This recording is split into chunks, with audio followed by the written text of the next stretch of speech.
जी अस्सलाम वालेकुम नाज़रीन, मैं आप लोगों के साथ असद बलोच हूँ।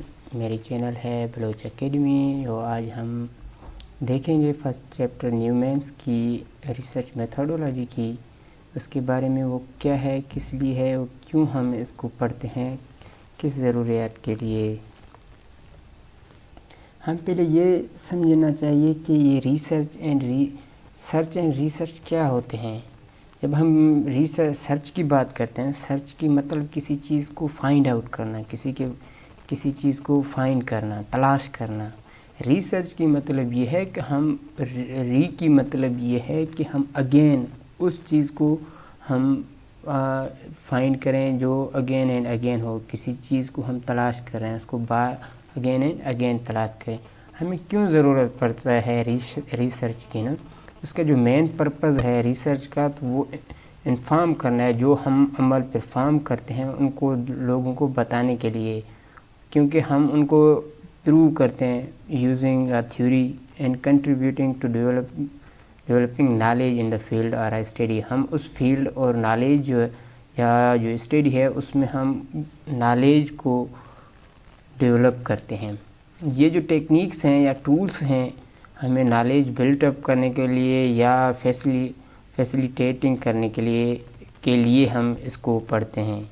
इसकी ये मुराद मतलब भी ले सकते हैं कि हम किसी भी इशू या जितनी भी इश्यूज़ हैं ना, वो चाहे हमारे सोशल इश्यूज़ हों या हमारे सोशोलॉजिकल इश्यूज़ हों, उनको हम अंडरस्टैंडिंग करने के लिए हम रिसर्च करते हैं और लोगों को उन चीज़ की अवेयरनेस प्रोवाइड करते हैं। तो ऑब्जेक्टिविटीज़ ऑफ रिसर्चेस कौन से होते हैं? हम हिडन ट्रुथ को फाइंड आउट करने की कोशिश करते हैं, ठीक है। बाद में हम उनको furthering the discover the truth, जो ट्रुथ जो डिस्कवर्ड हुई है उसको हम फर्दर डिस्कवर करते हैं। जो हिडन ट्रुथ था जिसको हमने डिस्कवर किया उसको और मज़ीद एक्सपेंड करते हैं। फिलिंग द नॉलेज गैप, जिन लोगों ने जो भी रिसर्च की है, जो भी फाइंड आउट की है, अगर उनमें कुछ चीज़ रह गई है तो हम उनको मज़ीद उन जो गैप है उसको हम फिलअप करते हैं, ठीक है। रिसर्च मेथोडोलॉजी या रिसर्च मेथड्स जो होते हैं वो दो किस्म के होते हैं। एक मेथड्स होते हैं, एक मेथोडोलॉजीज होते हैं, ठीक है। जो मेथड्स जो होते हैं हम उनको यूनिट कहते हैं। हम ऐसे कह सकते हैं कि उनकी जो मकसद है, जो भी जितने भी टेक्निक्स हैं उनको हम यूज़ करते हैं किसी भी रिसर्च को कंडक्ट करने के लिए, ठीक। उसमें कौन से वे हम एडॉप्ट करते हैं, उनमें हम एक्सपेरिमेंट करते हैं, सर्वेज़ करते हैं, इंटरव्यूज़ करते हैं तो लोगों से, फिर उनको टेस्ट करते हैं और मुख्तलिफ़ प्रोसीजर से उसको मतलब फ़िल्टर करते हैं। और इनका मेथड्स की मतलब ये है कि हम एम्स फाइंड करते हैं उन प्रॉब्लम्स की सल्यूशन की, ठीक। उसको कहते हैं हम मेथड से। मेथोडोलॉजी जो है वो यूनिट ऑफ सिस्टम है, ठीक है। इसमें हमने ऊपर उसमें कहा कि ऑल टेक्निक्स जो हैं हम एडॉप्ट करते हैं किसी भी रिसर्च को कंडक्ट करने के लिए, तो हम मेथोडोलॉजी में हम वेज एडॉप्ट करते हैं, उन प्रॉब्लम्स को सॉल्व करते हैं, वो सिस्टमेटिकली हों या साइंटिफिकली हों। और कौन से टेक्निक्स यूज़ करते हैं? सेम टेक्निक्स या सेम मेथड्स यूज़ करते हैं, जैसे एक्सपेरिमेंट्स हैं, सर्वे हैं, इंटरव्यू हैं या टेस्ट या मुख्तलिफ। इनकी एम क्या है? यूज़ करेक्ट मेथोडोलॉजी है, ठीक है। इनका जो मेथोडोलॉजी की जो माना है या उनकी मकसद जो है वो प्रॉपर मेथोडोलॉजी को यूज़ करना, और इसको हम प्रोसीजर भी कह सकते हैं। अल्टरनेटिव जो हैं सोशल साइंस रिसर्च के, वो कॉमनली 4 हैं जो सोशल साइंसेज ऑलमोस्ट यूज़ करते हैं या पीपल जो हैं वो रिलाई करते हैं, जो नॉलेज एक्यूर करते हैं उसके ऊपर या कोई भी डिसीजन लेने में रिलाई करते हैं। वो एक तो है personal experiences and common sense. एक पर्सन एक्सपीरियंस हम ऐसे भी कहते हैं कि सीइंग इज़ बिलीविंग, हमने जो देखा वो सही है, उस चीज़ पे हम मतलब वो करते हैं ना। एक कॉमन सेंस भी है और पर्सनल एक्सपीरियंस है। अगर हम कोई भी चीज़ जैसे हमारे पेरेंट्स करते हैं तो कहते हैं ठीक है इसने सही किया, क्योंकि उनकी यहाँ एक सर्विस है, एक एक्सपीरियंस है, उसकी वजह से हम उस चीज़ को एडॉप्ट करते हैं। और कॉमन सेंस भी यही है। एक्सपर्ट्स एंड अथॉरिटीज़ एक्सपर्ट्स ये होते हैं जो एजुकेटेड होते हैं, जो पढ़े लिखे होते हैं, वो एक प्रॉपरली एक डिसीजन लेते हैं, ठीक है। उनके ऊपर हम रिलाई करते हैं। वो अथॉरिटीज़ जो होते हैं वो पेरेंट्स होते हैं। हम कहते हैं कि पेरेंट्स हर टाइम जब भी वो जो कुछ कहते हैं तो हम उनके ऊपर रिलाई करते हैं, ठीक है ये सही कह रहे हैं। ये भी एक कॉमनली मतलब एक अल्टरनेटिव है जिस पे हम रिलाई करते हैं, जो अनवैलिड है सोशल साइंसेज रिसर्चेज में, ठीक है। एक popular and mass media masses है ना, तो जब हम पॉपुलर देखते हैं तो कोई चीज़ जो पॉपुलर होती है हम बस कहते हैं ये सही है, और जो मीडिया ने दिखाया ये भी सही है। आइडियोलॉजिकल बिलीव्स जो वैल्यूज़ हैं वो भी वेरी करते हैं, चाहे वो पॉलिटिकल्स हों या हमारे रिलीजियस हों, हम उनके ऊपर भी हम रिलाई करते हैं रिसर्च के दौरान। और दूसरी बात है कि ये नॉलेज जो है वो नॉलेज जो बेस करता है, जो 5 एरर्स जो हैं, जब भी हम कोई भी ज़िंदगी में कोई भी डिसीजन लेते हैं उनमें कुछ न कुछ हम एरर्स कर लेते हैं, जिन एरर्स को सोशल साइंसेस वाले रिड्यूस करने की कोशिश करते हैं। वो एरर्स जो हैं वो 5 हैं जो हम ऑलमोस्ट अपने डिसीजन मेकिंग में गलती कर लेते हैं। एक करते हैं ओवर जनरलाइज मतलब ये है कि हम हर चीज़ को ओवर जनरलाइज कर लेते हैं। अगर हम कहते हैं कि भाई हमारे डिपार्टमेंट में, हमारे स्कूल में, हमारे कॉलेज में एक बंदे को कोई भी बीमारी है तो हम ओवर जनरलाइज करते हैं। इट मीन्स फॉर एग्जांपल कोविड-19 हुई है ना, एक क्लासमेट को है तो हम जनरलाइज करते हैं ऑलमोस्ट सारी क्लास को कोविड-19 की शिकार हो गए हैं। लेकिन दरअसल ये नहीं है, हमें उसकी प्रॉपर जो चीज़ें हैं वो फॉलो करने हैं, सारों की हम टेस्टिंग करवाएंगे, फिर उसके बाद हम उस चीज़ को आगे ले सकते हैं। ये सोशल साइंसेस की, सोशल रिसर्चर की बेस रखते हैं। वो सेलेक्टिव ऑब्जर्वेशन वहीं पे लेते हैं जब हम कहते हैं कि भाई हम गांव गए हैं, फॉर एग्ज़ाम्पल चित्राल गए हैं, गिलगित गए हैं, किसी भी कोने पाकिस्तान की जब हम चले जाते हैं वहीं पे कोई ना कोई हमें दोस्त मिल जाता है, वो हमें बता देता है कि इस एरिया में, इस गांव में इस किस्म की लोग हैं, तो वो हम माइंड सेट कर लेते हैं, हम सिलेक्टिव ऑब्जर्वेशन लेते हैं, हाँ इसमें ये चीज़ है। As being a social scientist या सोशल रिसर्चर तो हमें दोनों साइड कॉइन के देखने चाहिए, न कि बस एक ही चीज़ देखनी चाहिए। और दूसरी बात ये है कि प्री मैच्योर क्लोजर की मतलब ये होता है कि हमें कुछ डेटा रिक्वायर होती है, उस डेटा को हम एनालाइज करते हैं उससे पहले कि हमें सारी यूनिवर्सिटी से लेनी है कि भाई फेवरेटिज्म से हो रही हैं, ये हो रही हैं, और मुझे डेटा चाहिए 200 लोगों की। वो 3 डिपार्टमेंट में अगर वो कंप्लीट हो जाते हैं, कंप्लीट नहीं होते हैं, वही वैल्यूज़ हमें मिलते हैं तो हम उसको वहीं पे स्टॉप करते हैं। तो ये हमारा एक एरर है। हमें सारी यूनिवर्सिटी के डिपार्टमेंट्स जाना है और सारे स्टूडेंट से प्रॉपरली मिलना है, उसको कहते हैं प्री मैच्योर इंक्लूजर एरर से हम हमेशा करते हैं। हेलो इफ़ेक्ट्स ये है कि हम हर टाइम डिपेंड करते हैं। न्यूमैन्स की बुक में एक बात की जिक्र की गई है, इसमें यह है कि अगर एक बंदा है ऑक्सफोर्ड से या दूसरी मुल्क से पढ़ के आया है, वो जो भी चीज़ बात करता है तो हम उसको ईज़िली एक्सेप्ट कर लेते हैं कि भाई हाँ ये ठीक, ये सही कह रहे हैं। मतलब we never raise any questions about his mentality is education, क्योंकि हम कहते हैं ये इतनी बड़ी यूनिवर्सिटी से पढ़ के आया है तो ये सही होगा। ये भी एक एरर है, एक फॉल्स कंसेंसस की हम शिकार बन जाते हैं। साइंस क्या है, जब भी हम साइंस की बात जब आता है तो हर बंदा ऐसे ही कहता है कि जो साइंस है वो रेफ़र करता है किसको, प्रोड्यूसिंग नॉलेज को। वो नॉलेज जो होता है उसको हम रिज़ल्ट्स में ऐसे कहते हैं कि ये सिस्टमेटिकली एक रिज़ल्ट है, ठीक है। ये साइंस जो है वो इवॉल्व हुआ है बहुत सी सदियों से और अभी भी वो स्लोली इवॉल्व होता रह रहा है। जब भी साइंस की बात करते हैं तो हम ऐसे बात करते हैं कि ये एक अजम्पशंस हैं दुनिया के बारे में, ये अजम्पशंस है, एक्यूमुलेट अंडरस्टैंडिंग करते हैं और हमारी जो अपनी ओरिएंटेशंस है टुवर्ड्स नॉलेज की बात करते हैं तो वो थोड़ी डिफरेंट हो जाती है, क्योंकि हम उन प्रोसीजर्स की बात करते हैं, टेक्निक्स की बात करते हैं और जो इंस्ट्रूमेंट्स यूज़ की जाती हैं हम उन चीज़ों को साइंस कहते हैं।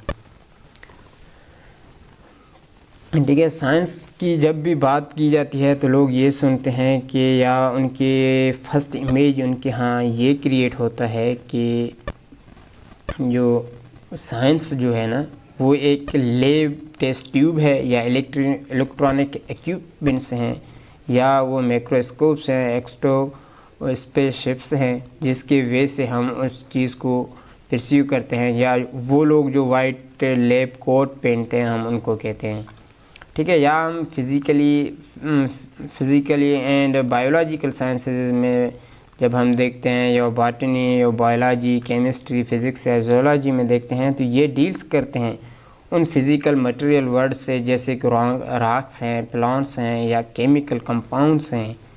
ठीक है। वो मसल्स हों, ब्लड, इलेक्ट्रिसिटीज़ हों या स्टार्स हों, इन चीज़ों से करते हैं। जब हम सोशल साइंसेज या सोशल कल्चरल साइंसेज की बात करते हैं कि जैसे कि एंथ्रोपोलॉजी या इकोनॉमिक है, ह्यूमन जियोग्राफी है, साइकोलॉजी है, पॉलिटिकल साइंस है एंड सोशलॉजी, ये जो हैं ये इन्वॉल्व हैं कौन से स्टडी में, सोशल और ह्यूमन सोशल कल्चरल लाइफ के, उनकी बिलीव्स की बात करते हैं, उनकी बिहेवियर की बात करते हैं, उनके रिलेशंस की बात करते हैं और इंटरेक्शन से के फेस टू फेस जो इंटरेक्शन होते हैं उसकी बात करते हैं, वो इंस्टीट्यूशंस की बात करते हैं एंड सो फर्दर से। जब हम इस नॉलेज को फिज़िक्स या बायोलॉजिकल साइंसेस में जब हम रिलेट करते हैं ये मोर प्रोग्रामेटिक फील्ड बन जाती है, जैसे कि एग्रीकल्चर है, एविएशंस हैं, इंजीनियरिंग है, मेडिसिन्स है, फार्मेसी है, इन चीज़ों में इसको लेके जाते हैं।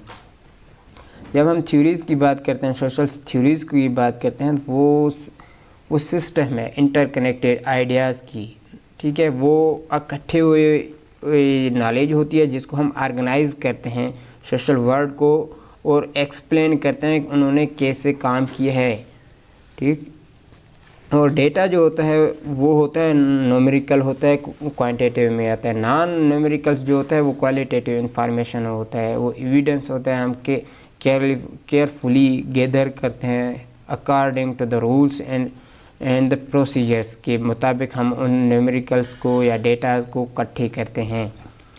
और एम्पिरिकल की जब हम बात करते हैं ये एक डिस्क्रिप्शंस होते हैं जो हम ऑब्ज़र्व करते हैं या एक्सपीरियंस करते हैं, वो directly through the human sense हो, जैसे कि हम टच 5 सेंसेस जैसे हैं टच, साइट, हेयरिंग, स्मेल और टेस्ट, या हम इनडायरेक्टली यूज़ टेक्निक्स करते हैं उन सेंसेस को एक्सटेंड करने, उस सेंसेस को समझने के लिए। ठीक है। स्यूडो साइंसेज, जंक साइंसेज और रियल साइंसेज ये भी कुछ हैं एरर्स हैं, ये फ्रॉड्स भी हम कह सकते हैं। जैसे कि अब बॉडी ऑफ नॉलेज जो है या इंफॉर्मेशन जो है जो इकट्ठा किया जाता है उसको इस शेप देते हैं, उनकी जो अपीयरेंस होता है वो कहते हैं कि ये साइंस है या उससे हम लिया हुआ है, क्योंकि वो एक्सेप्टेंस जो विन एक्सेप्टेंस होता है उसको हासिल करने के लिए होता है। लेकिन ये दरअसल ये सिस्टमेटिक रिगोर्स में नहीं आते हैं, सिस्टमेटिकली स्टडी में नहीं आते हैं, या प्रोसीजर्स या स्टैंडर्ड्स जो साइंटिफिक रिक्वायर होते हैं उनको फॉलो नहीं करते हैं, उनको कहते हैं जंक साइंसेस। जो होता है वो क्रिटिक्स करता है साइंटिफिक रिसर्च को, क्योंकि वो ऐसे कहते हैं कि जो प्रोसीजर्स हैं या फाइंडिंग्स हैं वो उसकी सही नहीं हैं, वो सिर्फ क्रेडिट लेने के लिए। रियल साइंसेस वो जो है होते हैं वो हकीकत पे बिलोंग करते हैं। द साइंटिफिक कम्युनिटी क्या होता है? साइंटिफिक कम्युनिटी लोगों पे मुश्तमिल होता है जो एक किस्म के शेयर्ड एटीट्यूड्स होते हैं या बिलीफ्स होते हैं या उनके रूल्स जो होते हैं उस प्रोडक्ट या उनको advance of the scientific knowledge कहते हैं, एक ग्रुप को कहते हैं। और उनकी जो नॉर्म्स हैं साइंटिफिक कम्युनिटीज़ की वो इनफॉर्मल रूल्स हैं, प्रिंसिपल्स हैं एंड वैल्यूज़ जो उनकी उनको कंडक्ट करता है या गवर्न करता है साइंटिफिक वे के तरीके से जो रिसर्च करते हैं। ऐसे नहीं कि साइंटिफिक कम्युनिटीज़ आपस में इंटरकनेक्टेड हैं, एक दूसरे के साथ कनेक्टेड भी हैं। जब हम norms of the scientific societies देखते हैं तो वो हमारे 5 नॉर्म्स हैं सोसाइटी के, जो एक तो फर्स्ट जो है हमारा वो यूनिवर्सल है वो ये जो होती है ये कंडक्ट की जाती है कहीं भी किसी से भी, वो चाहे मेल हो फीमेल हो यंग हो ओल्ड हो, कहीं से भी, वो चाहे हमारी यूनिवर्सिटी हो कहीं और मुल्क से हो या डिफरेंस से, उसको जज की जाती है उसकी साइंटिफिक मेरिट के ऊपर। उसने वो चीज़ जो उसने टारगेट पॉपुलेशन भी कहते हैं, जो टारगेट पॉपुलेशन है उसको कैसे उसने परसीव किया है।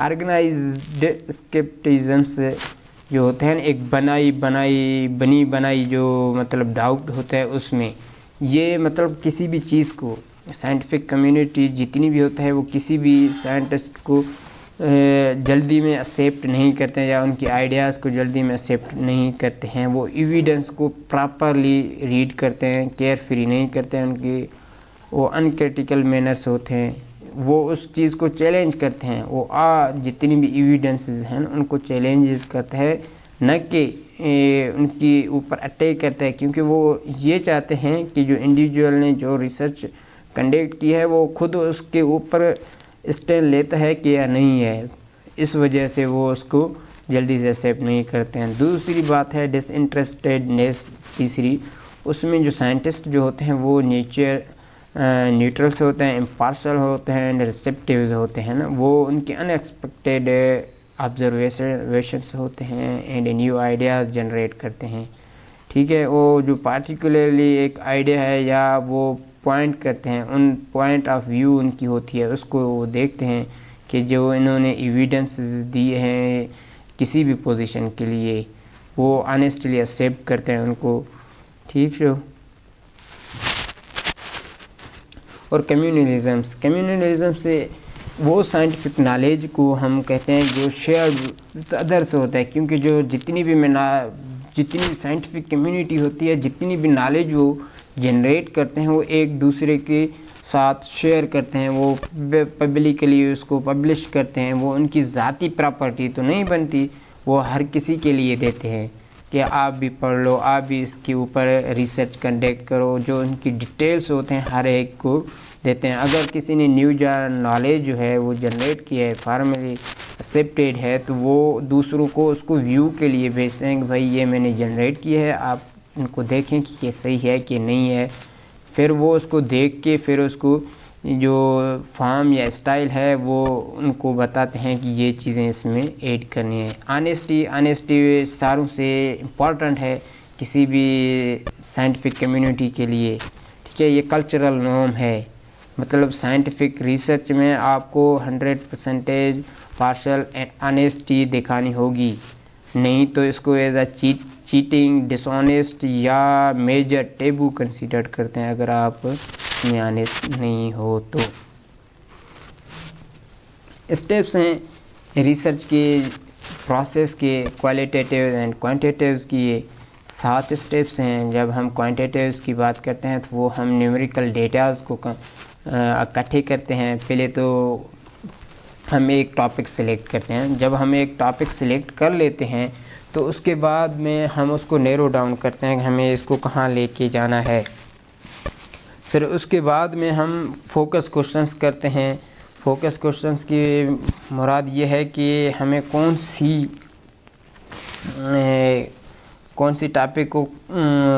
टॉपिक इम्पोर्टेंट है और नैरो डाउन करनी है। और डिज़ाइन हम स्टडी नंबर 3 जो है वो डिज़ाइन स्टडी है। डिज़ाइन स्टडीज़ को हम जो भी हमारी डिसीशंस हैं ना रिगार्डिंग हमारे रिसर्चेस के, हम कौन सी सैम्पलिंग यूज़ करते हैं, कौन सी मेजर जो रिलेवेंट फैक्टर्स में आ जाती हैं उसको, या हम क्वेश्चनरीज यूज़ करते हैं या एक्सपेरिमेंट्स हम यूज़ करते हैं उनको। फिर हम डेटा कलेक्ट करते हैं। फिर हम जितनी भी डेटा होता है क्वांटिटेटिव में हम न्यूमेरिकल डेटा इकट्ठे करते हैं, फिर हम उनको एनालिसिस करते हैं। ठीक, एनालिसिस हम कंप्यूटर में करते हैं थ्रू द SPSS के थ्रू। फिर हम उनको इंटरप्रेट करते हैं। एनालिसिस में ये भी है कि हम चार्ट्स बनाते हैं, जैसे कि पाइल चार्ट्स हैं, बार चार्ट्स हैं और डिफरेंट चार्ट्स हैं, उसमें हम डेटा एनालाइज करते हैं। उसके बाद हम उनको इंटरप्रिटेशंस करते हैं। डिफरेंट कलर्स में वो जब आते हैं हम इंटरप्रिटेशंस करते हैं कि ये इस साइड से है इतनी फ़ीसद इसकी रही है, इतनी फ़ीसद इसकी रही है। फिर हम उन जो इन्फॉर्मेशंस अदर जो होते हैं हम दूसरों को बताते हैं, या हम राइट रिपोर्ट करते हैं। रिपोर्ट मतलब हम फाइंडिंग्स जो हमारे होते हैं वो हम शेयर करते हैं। जब हम क्वालिटेटिव्स में देखते हैं तो इसमें सिर्फ दो चीज़ों की डिफरेंट है। एक है जो फर्स्ट है वो एक्नॉलेज से सोशल सेल्फ, खुद ही को कैसे मतलब समझते हैं ना।